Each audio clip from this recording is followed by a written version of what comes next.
सर्वांना नमस्कार.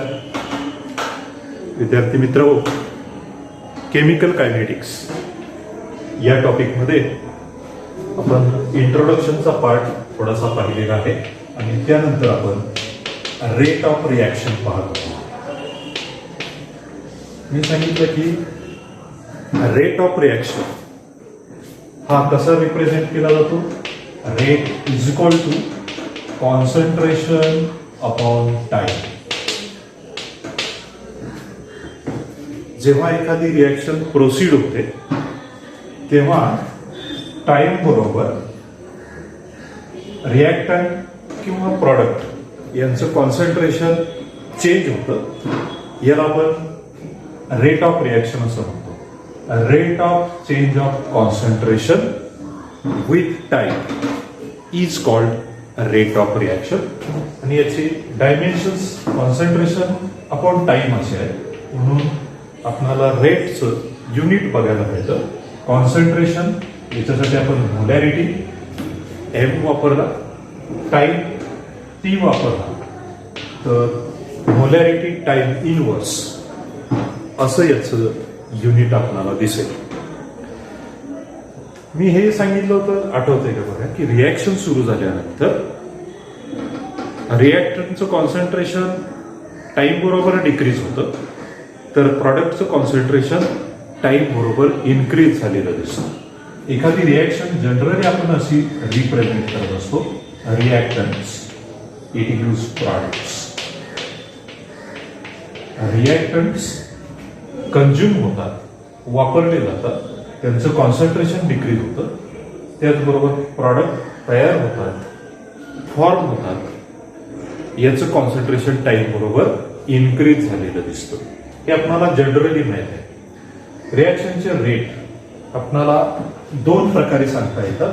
त्यातला पहिला प्रकार आपण बघत होतो average rate of reaction. Average rate of reaction. Average rate of reaction कसा रिप्रेझेंट केला जातो आताच मी सांगितलं. Rate of change of concentration with time, याला आपण रेट असं म्हणतो. ऍव्हरेज रेट आपल्याला असंच सांगायचं आहे. ऍव्हरेज रेट कसा सांगितला जातो. Change in concentration of reactant or product divided by time. Change in concentration of reactant or product or any species divided by time, it is called average rate of reaction.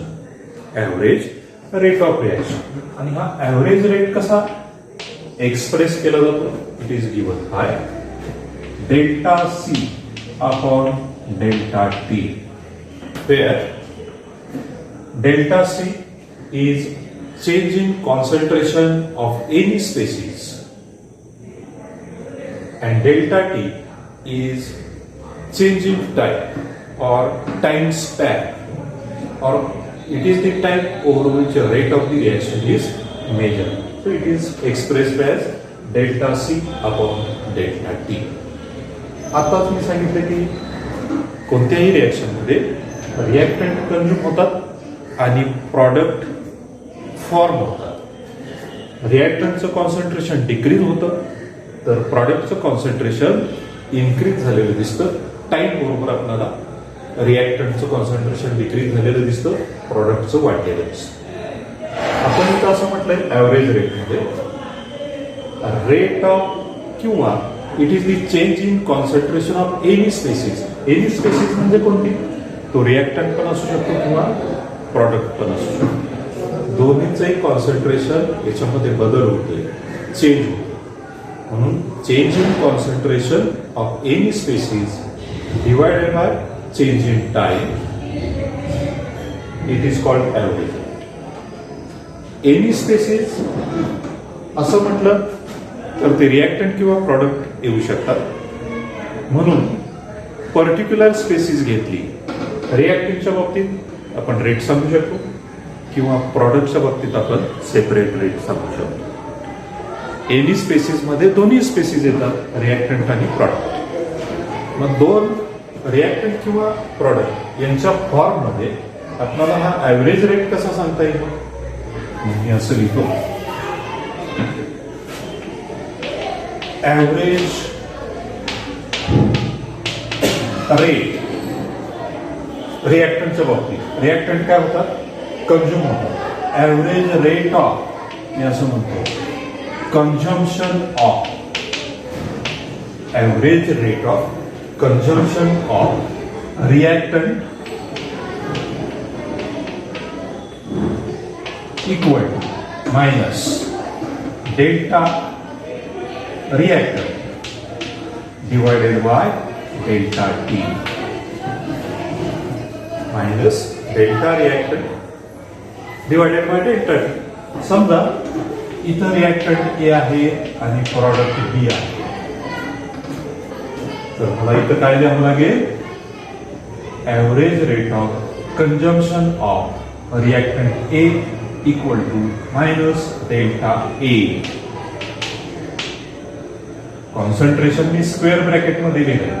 Square bracket मध्ये लिहिलेलं हे काय आहे?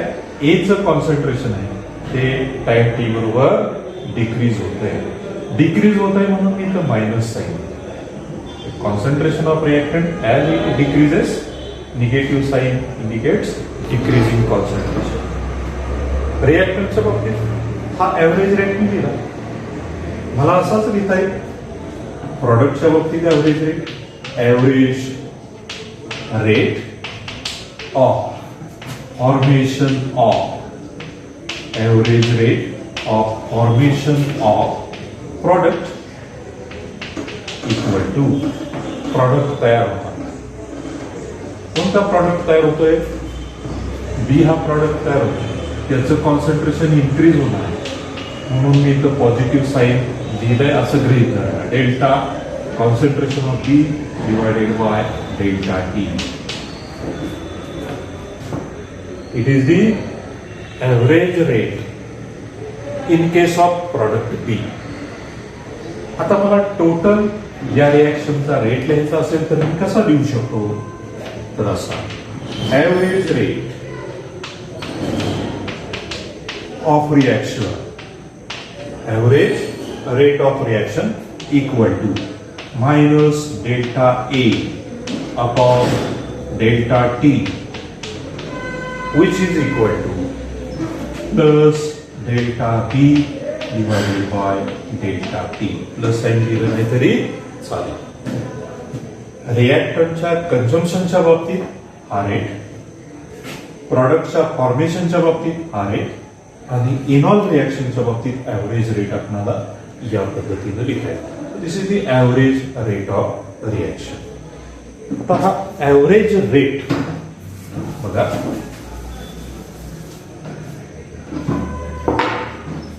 कसं आहे? तर मी एक general उदाहरण देतो ऍव्हरेज रेटच्या बाबतीत. एक व्हेइकल आहे, कार समजा, आणि एक कार ही साधारण 3 तासात 180 किलोमीटर एवढं अंतर पास करते. 3 तासामध्ये 180 किलोमीटर. तर या कारच्या बाबतीत आपण असं करतो की तिचा वेग सांगताना आपण असं करतो की एका तासाला तिचा वेग काय असेल? तासी एवढ्या वेगाने ती कार पळते असं आपण. मग तासी वेग किती झाला? 3 तासामध्ये 180 किलोमीटर. तर एका तासामध्ये ती 60 किलोमीटर जाईल. मग आपण या कारचा वेग कसा दिला? 60 kilometre per hour. 60 kilometre per hour. आता बघा, हा 60 किलोमीटर पर आवर म्हणजे एका तासात ती किती अंतर पार करते? 60 किलोमीटर. 3 तासात 180. हा जो वेग काढला या कारचा तो आहे ऍव्हरेज. ऍव्हरेज स्पीड म्हणूया, ऍव्हरेज स्पीड काय. आता हा जो एका तासात 60 किलोमीटर 1 आवर, हा जो टाइम स्पॅन आहे ना, हा टाइम स्पॅन कसा आहे, मॅक्झिमम टाइम स्पॅन. का मॅक्झिमम टाइम स्पॅन आहे? जर मी असं तुम्हाला म्हटलं की एका तासात ही कार 60 किलोमीटर जाते, तर एका मिनिटात ही कार किती किलोमीटर गेली पाहिजे? 1 किलोमीटर पर मिनिट. एका तासाची मिनिटं 60. एका तासात 60 किलोमीटर जाते, तर एका मिनिटामध्ये किती कार गेली पाहिजे? अंतर कापून 1 किलोमीटर गेली पाहिजे. पण ऍक्च्युली असं होतं का? ऍक्च्युली असं होतं का? प्रत्येक मिनिटात ती 1 किलोमीटरच अंतर जाईल का? नाही. It depends upon road condition. कुठल्या कुठल्या कंडिशनवरती हे डिपेंड असेल तिचं स्पीड? रोडचं कंडिशन काय? रोड जर खराब असेल तर मिनिटात ती 1 किलोमीटर जाईल का? नाही जाणार. ती कदाचित अर्धा किलोमीटर जाईल. दुसऱ्या मिनिटाला ती 1.5 किलोमीटर जाईल. तिसऱ्या मिनिटाला 1.5 किलोमीटर जाईल. रोडची कंडिशन कशी आहे? रस्त्यावरती गर्दी किती आहे? त्या कारची कंडिशन कशी आहे? या अनेक फॅक्टरवरती त्या कारचं स्पीड डिपेंड असणार आहे. आपण करेक्टली असं म्हणू शकतो का की एका मिनिटाला 1 किलोमीटरच अंतर जाईल? म्हणू शकतो का? नाही. याचा अर्थ हा टाइम स्पॅन मोठा असल्यामुळे जरी या कारचं स्पीड आपण 60 किलोमीटर पर आवर सांगत असलो तरी ते ऍक्च्युली टाइम स्पॅन कमी केल्यानंतर त्या कारचं स्पीड एवढंच असं आपल्याला म्हणता येत नाही. असंच आपल्याला ऍव्हरेज रेटच्या बाबतीत पण दिसतं. कारण ऍव्हरेज रेटमध्ये जेव्हा आपण हा रेट मोजतो त्यावेळी तो ऍव्हरेजली काढलेला आहे. आणि म्हणून हा जो टाइम स्पॅन असतो ना, हा टाइम स्पॅन कसा असतो? मॅक्झिमम टाइम स्पॅन असतो. आणि म्हणून हे कॉन्सन्ट्रेशन चेंजेस तर आपण त्या मॅक्झिमम टाइम स्पॅनला मॅक्झिमम कॉन्सन्ट्रेशन्सच आपल्याला रिॲक्टंट आणि प्रॉडक्टची दिसतात. आणि जसा आपण टाइम स्पॅन कमी केला तर ॲव्हरेज रेट करेक्ट येत नाही, तसा इथं सुद्धा हा टाइम स्पॅन कमी केला की ॲव्हरेज रेट आपल्याला करेक्ट दिसत नाही. म्हणून कायनेटिक्सच्या बाबतीत विचार केला आपण तर ॲव्हरेज रेट हे करेक्ट नसतात. Average rate they are not correct, so they are not consider in kinetics. कायनेटिक्समध्ये ते का विचारात घेतले नाही तर ते करेक्ट नसतं, जसं आपण त्या कारच्या बाबतीत उदाहरण बघितलं तसं. आणि म्हणून हा टाइम स्पॅन कमी असेल तेव्हा मोजलेले रेट आपल्याला करेक्ट मिळतात. ते करेक्ट रेट त्याला काय म्हणायचं तर त्याला दुसरं एक नाव आहे, हे मी सांगतो. त्याला म्हटलं जातं इन्स्टंटेनियस रेट. त्याला म्हणायचं इन्स्टंटेनियस रेट. आता हा ऍव्हरेज रेट जो दिसतो ना, ऍव्हरेज रेट मग मी सांगितलं की एका तासाला 60 किलोमीटर ती कार धावते, पण प्रत्येक मिनिटाला 1 किलोमीटर आपण जर मोजला, प्रत्येक मिनिटाला 1 किलोमीटर जाते का, तर ते तसं दिसत नाही. याचा अर्थ टाइम स्पॅन आपण काय केला? कमी केला, पण तो करेक्ट रेट दिसतो. म्हणून जो रेट कोणत्याही इन्स्टंटला मेजर केला जातो, rate measured at any instant of time, it is called instantaneous rate. जेवढा आपण टाइम स्पॅन कमी करतो तेवढा रेट करेक्ट येतो. आणि कोणत्याही टाइम स्पॅन आपल्याला हा रेट मेजर करता येतो त्याला काय म्हणायचं? Instantaneous rate. इन्स्टंटेनियस रेट याचा अर्थ कसा लक्षात घेता? कोणत्याही इन्स्टंटला मेजर केलेला rate, that is instantaneous rate. आता हा इन्स्टंटेनियस रेट एक्सप्रेस कसा करायचा? इन्स्टंटेनियस रेट समजा हीच रिॲक्शन असेल, ए इट गिव्स बी, तर इन्स्टंटेनियस रेट कसा करायचा? इथं आपण डेल्टा एक्सप्रेस करण्यासाठी वापरला होता, तो रिप्लेस करायचा आणि त्याच्या जागी डेरिव्हेटिव्ह वापरायचे. तसे या रिॲक्शनसाठी मी आता लिहितो रेट ऑफ, किंवा इथं लिहितो instantaneous rate. instantaneous rate of consumption of A. Instantaneous rate of consumption of A is equal to minus derivative of A divided by dt, where dt is very short time interval and derivative of A, it is very small change in concentration of A. म्हणजे दोन्ही quantities time span time interval खूपच कमी आहे, concentration मधला change त्यामुळं खूपच कमी आहे. हा rate of consumption of A च्या बाबतीत instantaneous rate of formation of B च्या बाबतीत काय रेट आहे plus derivative of P divided by D. Very small change in concentration of B, increasing concentration of B with very short interval of time K time. So dt. Instantaneous rate reaction चा कसा लिहिता येईल? इथे लिहितो instantaneous rate of reaction equal to minus derivative of A divided by dt equal to plus derivative of P divided by dt. This is the instantaneous rate of change. Instantaneous rate हे आपण एक्सपेरिमेंटलीच major करतो आणि average rate पेक्षा correct rate असतात instantaneous rate, कारण ते short time इंटरवलला major केलेले असतात आणि म्हणून केमिकल कायनेटिक्स मध्ये इन्स्टंटेनियस रेटच कन्सिडर केले जातात आणि जनरली त्या इन्स्टंटेनियस रेटलाच रेट ऑफ रिॲक्शन म्हणायचं. इन्स्टंटेनियस रेट म्हणजेच काय? Rate of reaction. आता इथून पुढं जेव्हा जेव्हा रेटचा उल्लेख येईल तेव्हा तो रेट कोणता असेल?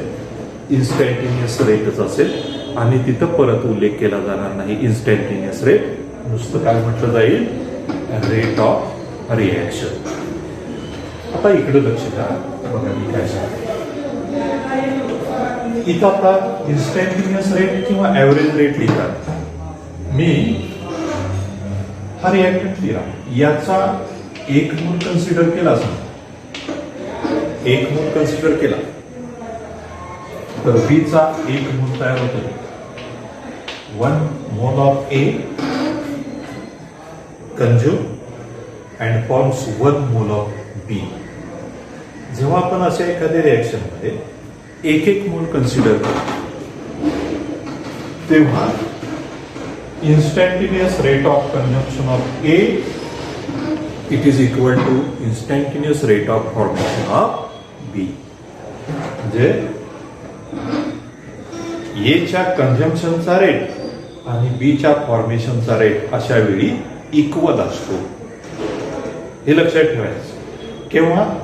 जेव्हा कन्सिडर केला रिॲक्टंटचा एक मोल आणि प्रॉडक्टचा एक मोल. समजा आता हे मोल्स डिफरंट असतील अशी एखादी रिॲक्शन असेल. बघा आता उदाहरण, मेसी बी रिॲक्शन ए प्लस 3B फॉर्मिंग 2C. आता तुम्हाला स्टॉइचियोमेट्री याची वेगळी दिसते, कोएफिशियंट्स वेगळे दिसतात. ए चा एक मोल आहे, बी चे 3 मोल्स आहेत आणि सी चे 2 मोल्स. या रिॲक्शनचा अर्थ सांगताना आपण काय सांगतो? तर जेव्हा ए चा एक मोल कंझ्युम होईल त्यावेळी या दोन्हीमध्ये रिॲक्शन होण्यासाठी बी चे 3 मोल लागतील, त्यावेळी सी चे 2 मोल्स तयार होतील. असं त्याचा ए चा कोएफिशियंट 1, बी चा 3 आणि प्रॉडक्ट सी चे 2. ए आणि बी कंझ्युम होतात, सी हा फॉर्म होतो. लक्षात ठेवा. आपल्याला असंही म्हणता येतं बघा, आता याचा rate of consumption of A असणार, याचा rate of consumption of B, याचा rate of formation of C. जेव्हा ए चा 1 मोल असेल तेव्हा बी चे लागतात 3 मोल. मी असं म्हणू शकतो का? बघा, rate of consumption of B is 3 times rate of consumption of A. Rate of consumption of B is 3 times the rate of consumption of A. म्हणजे A चा कंझम्पशनचा रेट आहे त्याच्या 3 पटीनं B च्या कंझम्पशनचा रेट आहे.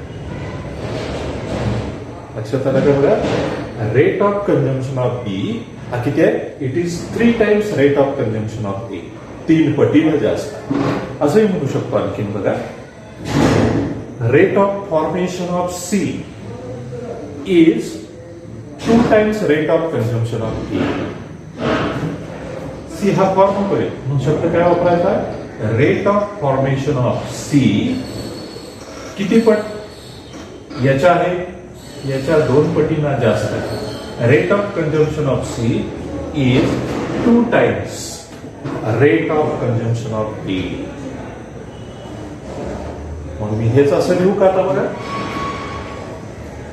Rate of consumption of B that is minus dP upon dT equal to minus 3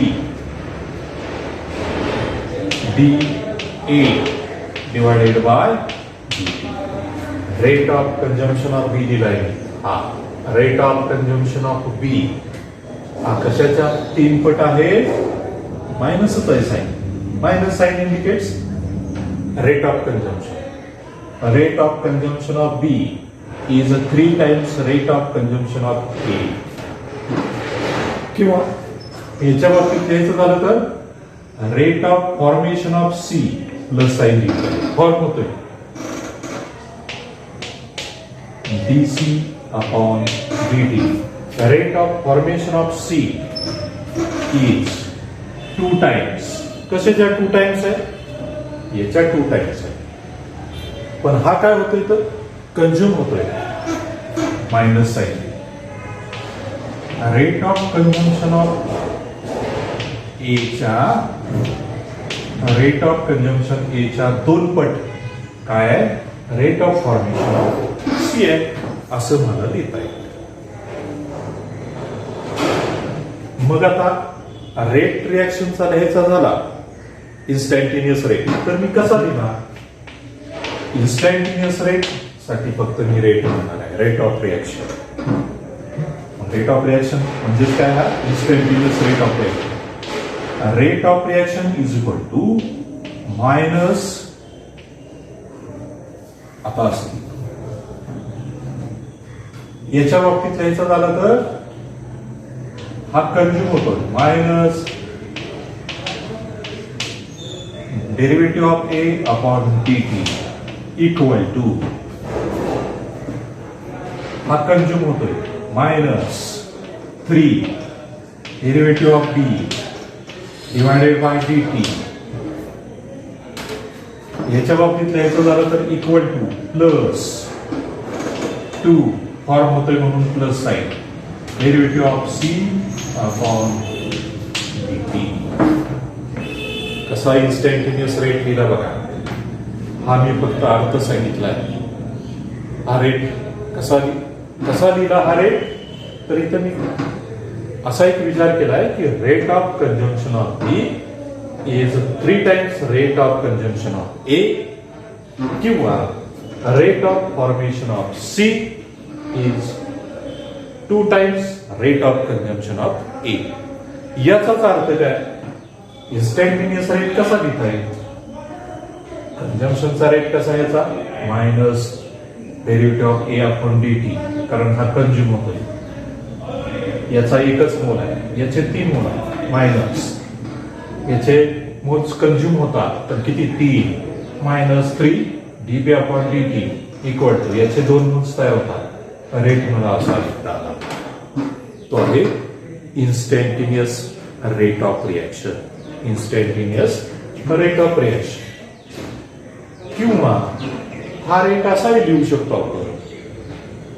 instantaneous rate याही पद्धतीने लिहू शकतो किंवा असा लिहू शकतो derivative of A upon dt, derivative of A upon dt equal to minus 1/3 derivative of b upon dt equal to plus 1/2 derivative of c upon d. असा एक लिहिता येईल.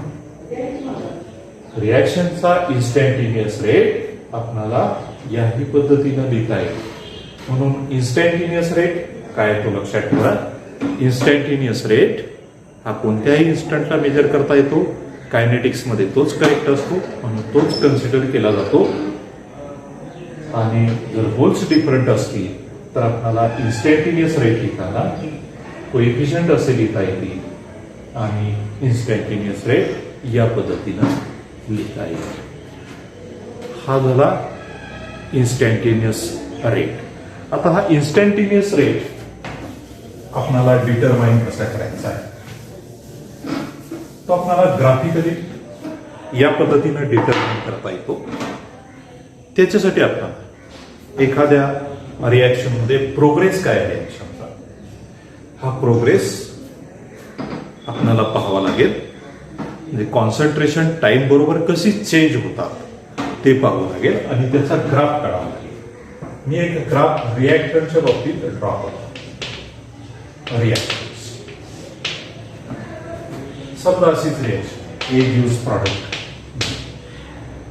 तर मला ग्राफ असा मिळेल. तो ग्राफ कोणता करणार आहे मी या ऍक्सिस वरती कॉन्सन्ट्रेशन्स या ऍक्सिस वरती time difference. Concentration against time रिॲक्टंटच्या रिॲक्टंटचं कॉन्सन्ट्रेशन टाइम बरोबर काय होतं डिक्रीज होतं. टाइम बरोबर डिक्रीज होतं. मग समजा कॉन्सन्ट्रेशन सुरुवातीला जास्त आहे. जसा टाइम जाईल तसं कॉन्सन्ट्रेशन आपल्याला टाइम बरोबर डिक्रीज झालेलं दिसेल आणि कर्व असा आहे. Concentration against time concentration decreases as time goes on. Reaction सुरू झाली टाइम बरोबर कॉन्सन्ट्रेशन डिक्रीज झालं रिॲक्टंट्स आणि असा कर्व मिळाला. सुरुवातीला कॉन्सन्ट्रेशन मधला चेंज मॅक्झिमम असतो आणि नंतर तो आपल्याला हे कॉन्सन्ट्रेशन आपल्याला हळूहळू डिक्रीज झालेले दिसतं. तर असा कर्व मिळाल्यानंतर कोणत्याही टाइम समजा हा टाइम T1 इथं टाइम T1 तर या टाइम T1 ला इथं आपल्याला काय करावं लागेल एक टँजंट काढावी लागेल. असं ही टँजंट आहे आणि ह्या टँजंटचा स्लोप जो येईल तो काय असेल rate of consumption of A. Slope of this tangent use instantaneous rate of reaction. Slope of this tangent it gives instantaneous rate of consumption of A. रिॲक्टंटच्या बाबतीतच आपण हा ग्राफ काढला. आलं लक्षात. म्हणजे आपण प्रोग्रेस बघितला टाइम बरोबर कॉन्सन्ट्रेशन कसं चेंज होते रिॲक्टंट्स. आता प्रॉडक्टच्या बाबतीत जर आपल्याला ग्राफ काढायचा होता बघा ग्राफ असा आहे. इकडं कॉन्सन्ट्रेशन घेतलं इकडं टाइम घेतलं. कॉन्सन्ट्रेशन अगेन्स्ट टाइम प्रॉडक्टचं कॉन्सन्ट्रेशन इन्क्रीज होतंय म्हणजे चेंज होतंय पण टाइम बरोबर हे कॉन्सन्ट्रेशन काय होईल इन्क्रीज होईल आणि त्यामुळं कर्व सुरुवातीला इथे मी कॉन्सन्ट्रेशन मधला बदल मॅक्झिमम असेल नंतर हा चेंज हळूहळू व्हायला लागेल टाइम बरोबर. समजा टाइम बरोबर आपण टाइम T1 आहे इथं तर या T1 टाइमला आपण इथं या कर्ववरती एक टँजंट काढली तर ह्या टँजंटचा स्लोप काय दाखवतो rate of reaction instantaneous rate.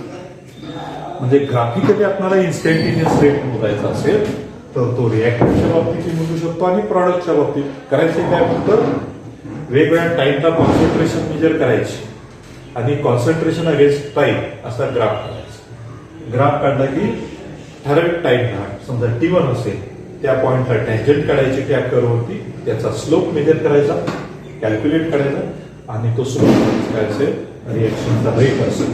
इथेही त्याच पद्धतीने या पद्धतीने आपल्याला इन्स्टंटेनियस रेट हे आपण मेजर करू शकतो आणि हे इन्स्टंटेनियस रेट कसे असतात, करेक्ट असतात. तुम्हाला दोन्हीतला फरक कळला असेल. ॲव्हरेज रेटमध्ये टाइम स्पॅन मॅक्झिमम असतो, तर इन्स्टंटेनियस रेटमध्ये हा टाइम इंटरवल कमी असतो. म्हणजे dt जो आपण लिहिलाय तो टाइम स्पॅन कमी असतो. हा कोणत्या इन्स्टंटला आपल्याला मेजर करता येतो आणि तो करेक्ट रेट असतो. कायनेटिक्समध्ये आपल्याला तोच विचारात घ्यावा लागतो.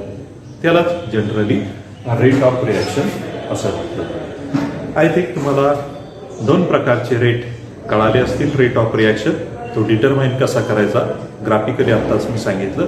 दोन्हीतला मायनर फरक लक्षात ठेवा काय आहे तो. आणि त्यानंतर आपल्याला नेक्स्ट लेक्चरला थोडासा रेट लॉ बघायचा आहे आणि लॉ ऑफ मास ॲक्शन आणि रेट लॉ याच्यामधला काय फरक आहे तो आपण नेक्स्ट लेक्चरला पाहूया. ठीक आहे, आज मी इथंच थांबतो. आज तुम्हाला फक्त रेट म्हणजे काय आणि रेटचे प्रकार कोणते आहेत हे डिटरमाइन कसे करायचे याची आयडिया आली असेल. समजण्यासाठी पुन्हा लेक्चर ऐका, यूट्यूबवरचा बघा किंवा पुस्तकामध्ये बघा. ठीक आहे, थँक्यू.